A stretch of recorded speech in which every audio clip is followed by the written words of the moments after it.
रात को सायरा को एक अजीब सपना आता है जिसमें वो पानी के अंदर होती है और उसके सामने एक अजीब सा मछली जैसा दिखने वाला ड्रैगन होता है जो कि सायरा से कहता है, मुझे खुशी है कि इस काम के लिए मैंने तुम्हें चुना। इसी के साथ सायरा की अचानक से नींद खुल जाती है। इसे कुछ समझ नहीं आता कि वो सपना आखिर था क्या। जिसके बाद ये सभी लोग गाँव जाते हैं क्योंकि सिस्टर ने एक फील्ड को समन किया था, तो अब यहाँ की जमीन को प्योरीफाई किया जाएगा, जिसके लिए यहाँ 5 जनजातियाँ और सभी लोग इकट्ठे होते हैं। यहाँ सिस्टर भी होती है जिसकी सरसी के साथ लड़ाई हो जाती है क्योंकि ये सिस्टर तो बेवकूफ ही है। साथ ही फील्ड की पकड़ में आने की वजह से सिस्टर की कुछ याददाश्त भी जा चुकी है। सरसी कहती है इसकी याददाश्त खोना तो अच्छी बात है, वैसे भी ये भगवान के नाम पर सिर्फ पाप ही करती थी। ये सुनकर सिस्टर का दिमाग खराब हो जाता है और ये सरसी से लड़ने लगती है। इन दोनों को ऐसे लड़ते हुए देखकर सारा परेशान हो जाती है, पर विस्टरेशिया को बड़ा मजा आता है। खून वून निकालो यार, ऐसे कौन लड़ता है। यहाँ इन दोनों में WWE शुरू हो जाता है और दोनों एक दूसरे को लेटा कर मारते हैं। अरे ये सब चिपकने के बहाने हैं, दोनों एक दूसरे को बैड टच करते हैं, पर एंड में सरसी सिस्टर को हरा देती है। जिसके बाद ये तीनों चाय पीते हैं। तभी सरसी बताती है वो भी इलॉड्रिन से है, मतलब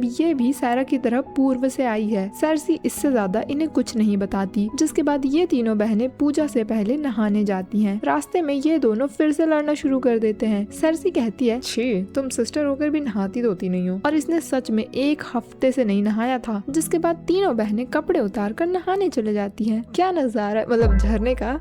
साथ ही सायरा कुछ मछलियां भी पकड़ती है और ये लोग उन्हें पकाकर खा जाते हैं। यहाँ इनकी अलग ही पिकनिक चल रही है। जिसके बाद गांव के सभी लोग प्योरिफिकेशन के लिए निकल जाते हैं। चलते चलते थोड़ी ही देर में ये लोग लोकेशन पर पहुंच जाते हैं। ये वही जगह है जहाँ पर इन लोगों ने फील्ड से लड़ाई की थी। दरअसल इस दुनिया की हवा, पानी, आग, धरती सभी चीजों में विल पावर होती है। वो मॉन्स्टर धरती की विल पावर का इस्तेमाल करते हैं, जिस वजह से पूरी जमीन बंजर हो गई है। और अब शुद्धिकरण की मदद से ये लोग जमीन को नॉर्मल कर देंगे। जब किसी इंसान की विल पावर खत्म हो जाती है तो वो कभी वापस नहीं आती, पर धरती के साथ ऐसा नहीं है। अर्थ की विल पावर रुक जाती है, जिसे आज ये लोग प्योरीफाई करके नॉर्मल कर देंगे। तभी एल्फ वेयोर से वही जादुई किताब मांगता है। जैसे ही सिस्टर ये देखती है, अपनी किताब लेने के लिए मिल्खा सिंह बन जाती है, पर सरसी इसे पकड़ लेती है और फिर से हरा देती है। एल्फ बताता है इसने रीजित्सु का यूज किया था। वैसे तो इसमें कोई जादू नहीं है, पर इसने भी धरती की विल पावर का यूज किया था। अब सभी एल्फ और ड्वार्फ मिलकर यहाँ एक मैजिक साइन बनाते हैं। इसके 5 कोनों में अलग अलग चीजें जैसे कि फायर, वाटर, विंड और अर्थ के कैटलिस्ट रखे जाते हैं। जिसके बाद वेयोर सेरेमनी के लिए सामने आता है और एल्फ मंत्र पढ़ना शुरू करता है। चारों एलिमेंट्स अपनी विल पावर रिलीज करते हैं। साथ ही वेयोर भी अपनी विल पावर धरती को अर्पित करता है, जिस वजह से यहाँ की सफेद मिट्टी वापस नॉर्मल हो जाती है और अब धरती में उसकी विल पावर पहले की तरह फ्लो करने लगी है। ये सब देखकर सायरा की आंखों से आंसू आ जाते हैं क्योंकि उसने ऐसा कुछ पहले कभी नहीं देखा था। जिसके बाद सायरा गांव वालों के साथ मिलकर इस जमीन पर पेड़ पौधे लगाती है ताकि ये लोग अपने जंगलों को बरकरार रख सकें। हमें भी इनसे कुछ सीखना चाहिए। वैसे तो सायरा भी इनकी मदद करती है। सोचो ये प्रिंसेस होकर ऐसे आंडू पांडू काम कर रही है। डाउन टू अर्थ बंदी है, डाउन टू अर्थ।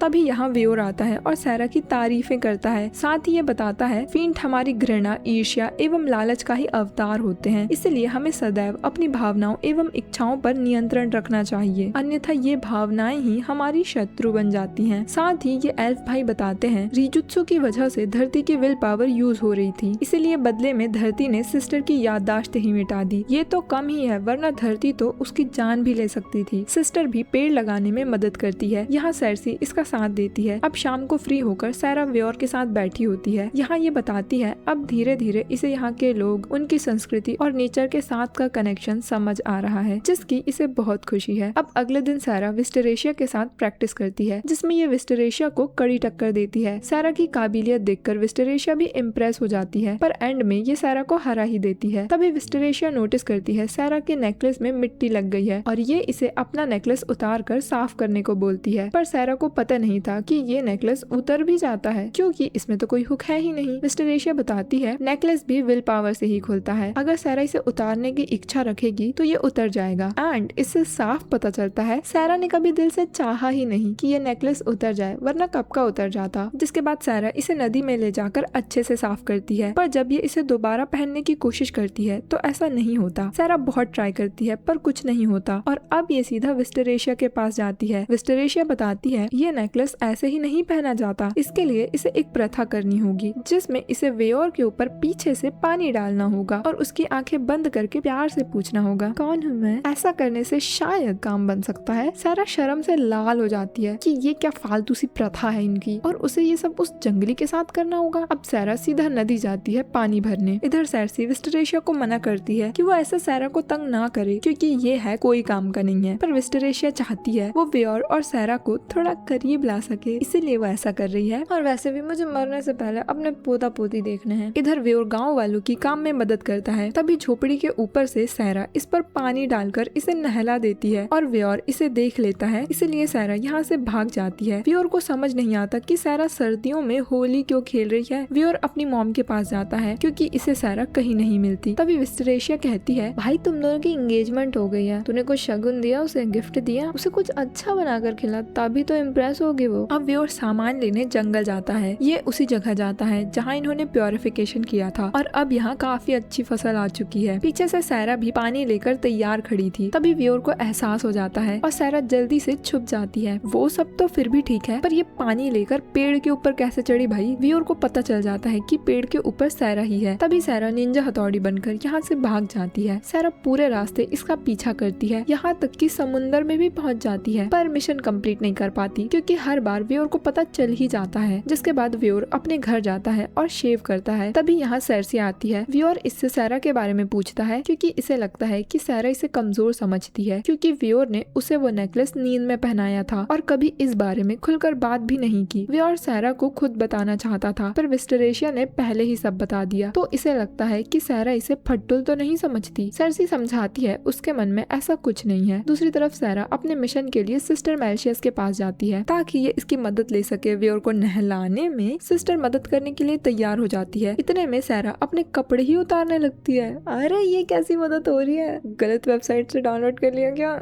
इतने में वेयोर आ जाता है और देखता है सारा कहीं भाग रही है। ये उसका पीछा करता है और इसे पकड़ भी लेता है, पर ये सारा नहीं सिस्टर होती है। तभी पीछे से सारा इस पर पानी डालकर इसकी तरफ आगे बढ़ती है। तभी सारा नोटिस करती है वेयोर ने तो आज शेव कर लिया है और अब इसका ध्यान भटकने लगता है, पर फिर भी ये वेयोर की आंखें बंद कर लेती है और धीरे से उसके कानों में फुसफुसाती है, बताओ तो जरा मैं कौन हूँ? वेयोर इसे पहचान लेता है। जिसके बाद सारा नेकलेस पहनने का ट्राई करती है, पर घंटा कुछ नहीं होता क्योंकि विस्टरेशिया तो इसका चूतिया काट रही थी। वेयोर इसे बताता है ये नेकलेस ऐसे नहीं पहना जाता और अब जाके सारा को रियलाइज होता है उसे बेवकूफ बनाना कितना आसान है। अब शाम को ये सभी लोग साथ में डिनर करते हैं और विस्टरेशिया को समझाते हैं, बुढ़ी हो गई है भाई, तू ऐसे बच्चों को परेशान मत किया कर। अब खाना वाना खाकर ये दोनों आशिक बाहर आते हैं। यहाँ वेयोर सारा से उसका नेकलेस लेकर अपने भगवान और प्रकृति की विल पावर की मदद से सारा को नेकलेस पहनाता है। यहाँ ये अपनी प्रेयर भी बोलता है, जन्म जन्म जन्म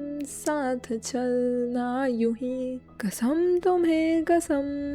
एंड इसी के साथ सारा के गले में वापस से फंदा अटक जाता है। सारा को इन आम लोगों के साथ आम जिंदगी जीते हुए देखकर मेल्शियस को हजम नहीं होता कि भाई ये तो अपने गांव के सरपंच की बेटी है, ये ऐसे काम कर रही है। मेल्शियस सारा से पूछती भी है कि सारा यहाँ इतना घुल मिल रही है और उसने एंगेजमेंट नेकलेस भी दोबारा पहन लिया, तो क्या ये इलॉड्रिन वापस कभी नहीं जाएगी? सारा के सामने अब दो चॉइसेस हैं, या तो यहाँ रहकर खुशी से साधारण सी जिंदगी जिए, यहाँ इसके पास खाने के लिए भरपूर मीट है, शुद्ध पेयजल है, पटाने के लिए लड़का है, बेसिकली सब कुछ है, या वापस जाकर सम्मान से नोबल की जिंदगी जिए जहाँ बस लोग हर दिन भूख से मर रहे हैं, जिनके लिए सारा कुछ नहीं कर पा रही। इनकी ये सारी बातें पीछे से वेयोर भी सुनता है। जिसके बाद सभी लोग डिनर करते हैं, पर सारा के दिमाग में अब भी वही बातें चल रही होती हैं। वेयोर ये चीज नोटिस कर लेता है और सारा को अपने साथ खुली हवा में लेकर जाता है। वो सब छोड़ो, आप चांद देखो कितने सुंदर लग रहे हैं। सारा बताती है उसका मन वापस जाने का है, पर वो यहाँ भी रुकना चाहती है क्योंकि उसे अपनी खुशी ढूंढनी है। वेयोर इसे दोनों ही फैसलों पर अच्छे से सोचने को बोलता है क्योंकि ये फैसला एक बहुत बड़ा फैसला है। सारा ऐसा ही करती है और अपने पहले फैसले के बारे में सोचती है कि अगर ये वापस चली गई तो लोग बहुत खुश होंगे, पर हो सकता है इसे बंदी बना लिया जाए क्योंकि ये दूसरे देश से बचकर आई है, जो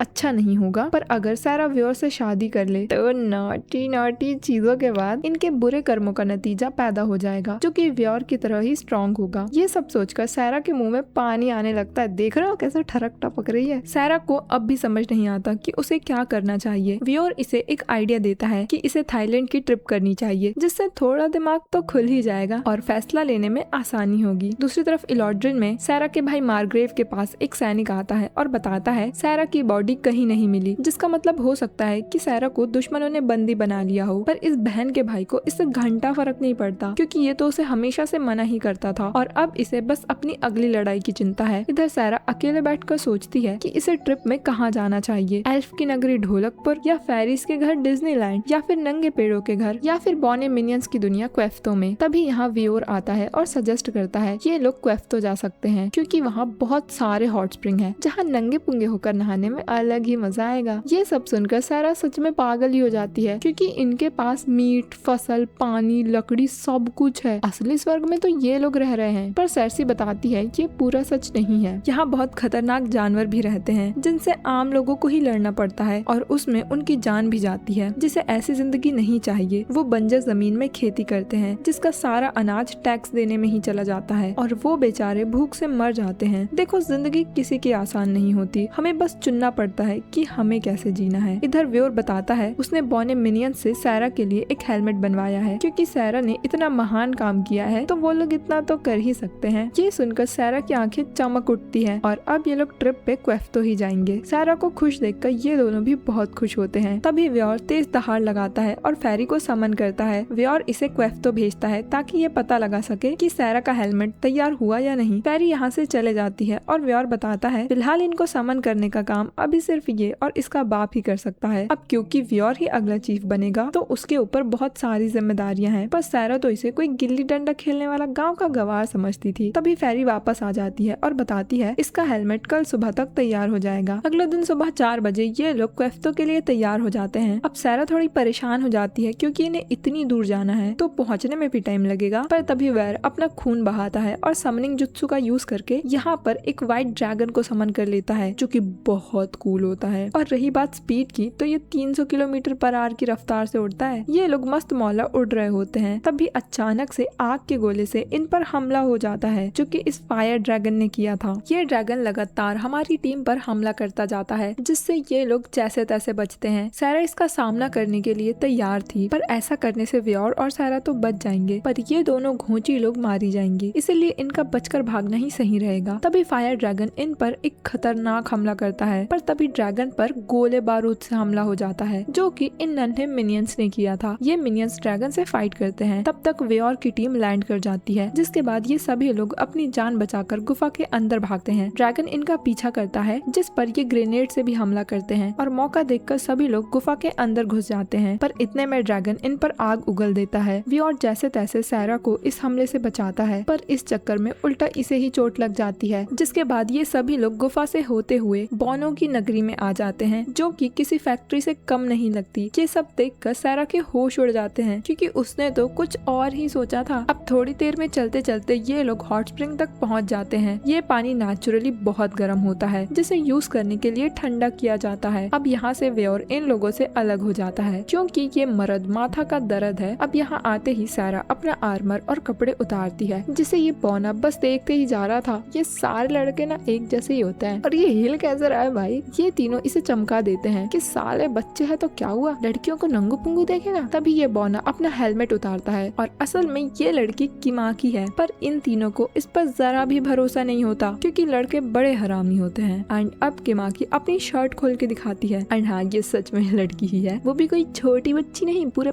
55 साल की। अरे पाई लागू ग्रैंड माँ। हाँ वो सब तो ठीक है, पर ये सारा को कपड़े चेंज करते हुए क्यों देख रही थी। हाँ कहीं ये लेस्बियन तो नहीं। तो असल में ये सारा के आर्मर को देख रही थी, क्योंकि यहाँ मेटल और हथियार जैसी चीजों का ही काम होता है। तो किमाकी को सारा के आर्मर में इंटरेस्ट आ गया और वो इसे एग्जामिन करके उसकी सर्विसिंग करना चाहती है। अब सारा को छूने का मौका तो मिल नहीं रहा, तो उसका आर्मर ही छू ले। सारा इस चीज के लिए हाँ कर देती है। इसके इतना कहते ही किमाकी के चमचे आकर सारा का आर्मर उठा ले जाते हैं, वो भी लड़कियों के चेंजिंग रूम में घुस के। मैंने कहा था ना ये सारे लड़के एक जैसे होते हैं, शर्म वरम तो कुछ है ही नहीं। जिसके बाद ये चारों कुड़ियां हॉट स्प्रिंग में जाती हैं। इस पानी में नेचुरली सल्फर मिला हुआ होता है, जो कि बॉडी को हील करने में, सुंदर दिखने में, स्टैमिना बढ़ाने में बहुत हेल्प करता है। अब मेल्शियस सारा को साफ करने में मदद, शक्ल देख रहा है ठरकी की। जिसके बाद ये लोग गर्म पानी में रिलैक्स करते हैं। इसी दौरान सरसी बताती है विस्टेरेशिया भी वेयोर की तरह ड्रैगन को समन कर सकती है। जब कोई अकेले एक ड्रैगन का शिकार करता है तब उसे ड्रैगन को समन करने की पावर मिल जाती है। ये सुनकर सैरा को भी इस चीज में इंटरेस्ट आ जाता है और अब वो भी ड्रैगन को मारना चाहती है, पर सरसी इसे ऐसा करने से मना करती है क्योंकि ये बहुत खतरनाक है। तभी किमाकी सैरा को चांदी की एक चट्टान दिखाती है जो कि बहुत शानदार होती है। सैरा जाती है और अपनी विल पावर से इसे रिफाइन करने की कोशिश करती है। इसके छूते ही ये पूरी चट्टान चमक उठती है। इस एनर्जी को सैरा अपने अंदर भी फील कर पाती है जो कि बहुत स्ट्रॉन्ग और प्योर होती है। इसीलिए सैरा रुक जाती है और चट्टान पर बैठकर सामने वाले पहाड़ का व्यू एंजॉय करती है। ये पूरा पहाड़ ही चांदी से बना हुआ है और सच में बहुत सुंदर लगता है। अब थोड़ा होश में आकर सैरा नीचे भी नजर घुमाती है जहाँ व्योर होता है और ये अपने सामने का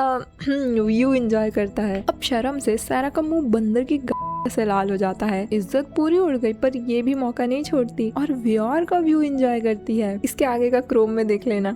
इन दोनों को रोमांस करते हुए देखकर मेल्शियस को जलन होती है और वो सैरा को बचाने के लिए सीधा ही कूद पड़ती है एंड अपना ही सर फोड़ लेती है। अब ये लोग यहाँ से निकलकर बस्ती की ओर जाते हैं। तभी सैरा नोटिस करती है व्योर के गले में जलने का निशान है जो कि उसे सैरा को बचाते हुए लगा था। इस चीज से सैरा बड़ी इम्प्रेस होती है क्योंकि कोई खुद से पहले सैरा को प्रोटेक्ट कर रहा है। ये रिश्ता क्या कहलाता।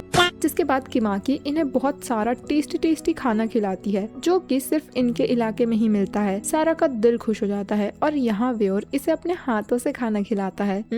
खुलेआम रोमांस हो रहा है जिससे मेल्शियस को बहुत जलन होती है। मस्त दाल बाटी और चूरमा लपेटकर ये लोग फैक्ट्री की तरफ जाते हैं सैरा का न्यू हेलमेट लेने। तभी इन्हें रास्ते में एक बहुत बड़ा रोबोट दिखता है। ऐसी टेक्नोलॉजी देखकर इन दोनों का दिमाग घूमने लगता है क्योंकि अगर इस टेक्नोलॉजी के साथ ये लोग रॉयल आर्मी से लड़ने उतर गए तो एक ही बार में उनका सफाया कर देंगे। पर ये लोग ऐसा करेंगे नहीं क्योंकि इन्हें लफड़ा लफड़ी में कोई इंटरेस्ट नहीं है। थोड़ी ही देर में ये लोग चीफ के पास पहुंच जाते हैं जिसने सैरा का हेलमेट कंप्लीट कर दिया है। तो ये है सैरा का न्यू हेलमेट। ये हेलमेट कम हेयरबैंड ज्यादा लग रहा है बट ये ही है हेलमेट। सैरा इसे पहनती है पर लगता नहीं है इससे कुछ प्रोटेक्शन मिलेगी। तभी चीफ बताता है हेलमेट को एक्टिवेट करने के लिए सैरा को अपनी विल पावर को हेलमेट तक फ्लो करना होगा। सैरा ऐसा ही करती है और इसके चारों ओर एक शानदार सा हेलमेट बन जाता है जो कि बहुत कूल लगता है। इतनी खतरनाक टेक्नोलॉजी देखकर मेल्शियस के दिमाग में मेल फंक्शन हो जाता है और ये बेहोश होने लगती है। तभी चीफ दद्दू इन्हें और क्रेजी चीज दिखाते हैं, ये जायंट रोबोट। एंड इस बार मेल्शियस पूरा बेहोश हो जाती है। कईयों सालों पहले जब ये मिनियंस अपना ठिकाना ढूंढते हुए यहाँ आए थे तब उन्हें ये रोबोट्स भी मिले और तब से आज तक ये लोग उन्हें समझने की कोशिश ही कर रहे हैं। इन रोबोट्स के अंदर भी विल पावर और जादू है पर वो काम कैसे करता है ये नहीं पता। तभी किमाकी इन्हें अपना फेवरेट रोबोट दिखाती है जो कि अपनी आंखें मूव करता है और ये सबसे पहले सैरा को ही देखता है जिससे सैरा की बहुत गंदी फटती है पर रोबो इसे कुछ नहीं करता। जिसके बाद ये लोग मेल्शियस को लेटा देते हैं और ग्लूकोज वगैरह पिलाते हैं। तभी किमाकी सैरा से पूछती है क्या इसके पास सच में क्रिस्टल का हेलमेट है, जिस पर सैरा बताती है वो तो व्योर के साथ लड़ते वक्त टूट गया था बट वो अभी भी रखा हुआ है, अगर किमाकी चाहे तो उसे आकर देख सकती है। जिसके बाद सभी घर ही जाके सुत्ती बाबू। सुबह उठ के ये लोग नाश्ता वाश्ता करते हैं। तभी सैरा किमाकी से पूछती है यहाँ नर और मादा के लिए चेंजिंग रूम अलग अलग है पर हॉट स्प्रिंग में सब एक साथ क्यों नहाते हैं। जिस पर किमाकी बताती है इनके यहाँ किसी के सामने कपड़े उतारना मतलब सामने वाले को नॉटी चीजों के लिए बुलाना होता है पर साथ में नहाने का मतलब बस खुद को साफ करना होता है, इसीलिए यहाँ ऐसा सिस्टम है। इसी के साथ किमाकी बताती है कल इनके सोने के बाद दद्दू इसे सैरा और व्योर के साथ उनके गाँव जाने को बोल रहे थे क्योंकि इन्होंने सैरा का आर्मर अपग्रेड कर दिया है तो उसकी मेंटेनेंस के लिए किसी को तो जाना ही होगा। और वैसे भी किमाकी को क्रिस्टल हेलमेट के बारे में भी जानना है तो वो वहाँ जाकर उसे भी एग्जामिन कर सकती है जिसके लिए ये बहुत एक्साइटेड है। और हाँ, ये इन दोनों को डिस्टर्ब नहीं करेगी, अच्छी बच्ची है ना। तभी चीफ आते हैं और बताते हैं इनकी गुफा के सामने कल वाला रेड ड्रैगन बैठा हुआ है जो कि बस इनके निकलने का ही इंतजार कर रहा है ताकि इन पर हमला कर सके। यहाँ से जाने के लिए इनके पास कोई और रास्ता भी नहीं है जिसका मतलब अब इन्हें लड़ाई में उतरना ही पड़ेगा। सैरा लड़ाई के लिए फुल तैयार है क्योंकि इसे अपना नया हेलमेट जो टेस्ट करना है। जिसके बाद सभी बौने काम पर लग जाते हैं और अपने गोले बारूद के साथ जंग की शुरुआत करते हैं। इन दो फुटिये लोगों को उतने बड़े ड्रैगन से जरा भी डर नहीं लग रहा क्योंकि इन्हें तो बस अपने नए हथियार टेस्ट करने हैं। व्योर और सैरा भी इस जंग के लिए फुल तैयार होते हैं। ड्रैगन आते ही सैरा पर हमला करके इसे दूर फेंक देता है। सैरा जल्दी से खड़ी होती है पर इतने में ड्रैगन इस पर आग फेंक देता है। व्योर टाइम पर सैरा के सामने आ जाता है और इसको तंदूरी मुर्गी बनने से बचा लेता है। जिसके बाद सैरा सीधा जाकर इस पर हमला कर देती है पर इससे कुछ नहीं होता था और उल्टा ड्रैगन इसे अपने हाथों में पकड़ लेता है। व्योर जाता है और ड्रैगन पर हमला करता है। तभी ड्रैगन इस पर भी आग फेंक देता है और इस बार व्योर दहाड़ लगाकर ड्रैगन के हमले को रिफ्लेक्ट कर देता है। इसी बीच सैरा भी आजाद हो जाती है और अब ये दोनों मिलकर ड्रैगन पर लगातार हमले करते हैं, पर इसकी मोटी चमड़ी पर इनकी तलवार का कोई असर नहीं होता। पीछे से मिनियंस भी इन्हें कवर देते हैं, पर इससे भी कुछ नहीं होता। मौका देखकर किमाकी भी अपना ग्रेनेड फेंक देती है, पर इससे भी घंटा कुछ नहीं होता और अब तो इन सब की बलि चढ़ने वाली है। दरअसल इस ड्रैगन को ताकत से नहीं, सिर्फ विल पावर से हराया जा सकता है। एंड इस धमाके की वजह से व्योर को सांस लेने का टाइम मिल जाता है और अब ये फिर से दहाड़ लगाता है, जिसके तुरंत बाद सैरा भी हमला करती है और ड्रैगन की एक उंगली काट देती है। पर इतने से काम नहीं बनेगा। ड्रैगन ऊपर जाता है और एक बहुत बड़ा आग का गोला तैयार करता है। तभी यहाँ फेरी आ जाती है और रेड को शांत कराती है, क्योंकि ये तो उसका दोस्त है। अब ड्रैगन नीचे आकर इनसे बात करता है। ड्रैगन बताता है वो तो बस इन इंसानों को टेस्ट करना चाहता था, क्योंकि इतने टाइम बाद इलॉड्रिन इस इलाके में वापस आए हैं। मतलब इतने टाइम बाद कोई पश्चिमी लड़की एक बारबेरियन से शादी करने वाली है। ये बात सैरा को समझ नहीं आती और ड्रैगन कहता है वक्त के साथ इसे सब कुछ पता चल जाएगा। इतना कहकर ड्रैगन यहाँ से जाने लगता है। तभी व्योर इसे रोककर पूछता है कि कुछ टाइम पहले इन लोगों ने वही काले ड्रैगन को मारा था, तो क्या ये इनसे नाराज नहीं है? जिस पर रेड बताता है वो ड्रैगन थोड़ा बावला था और काफी बुढ़ा भी हो चुका था, इसीलिए ये लोग उसे मार पाए, वरना तो वो इन सब की रेल बना देता। ये सुनकर सब लोग हैरान हो जाते हैं। साथ ही रेड बताता है वैसे तो वो इन्हें मार देता, पर ये लोग इसके टेस्ट में पास हो गए हैं, इसीलिए ये सबको जिंदा छोड़ रहा है। जाते जाते ड्रैगन इनसे दोबारा मिलने की बात करता है और कहता है अगली बारी तक एक दो गलत काम के नतीजे भी पैदा कर देना, क्योंकि रिप्रोडक्शन तो प्रकृति का नियम है। इस बात से व्योर अग्री करता है और सैरा को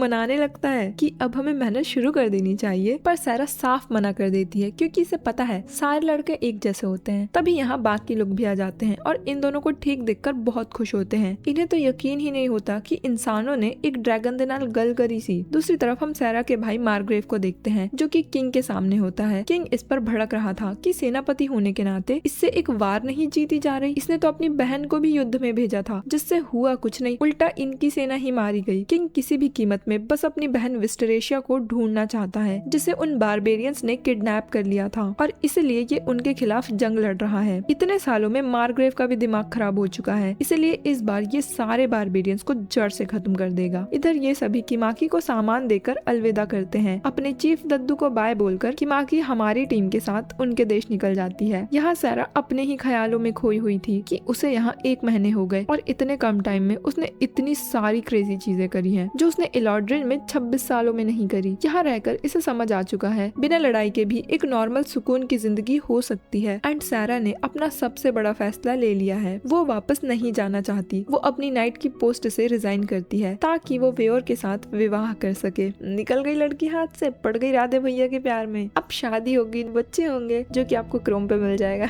मजाक था। एंड इसी के साथ ये एनीमे यहीं पर खत्म होता है। आई नो आपको ये वीडियो बहुत पसंद आई है, तो कर दो गुलाबी दिल कमेंट। Okay bye.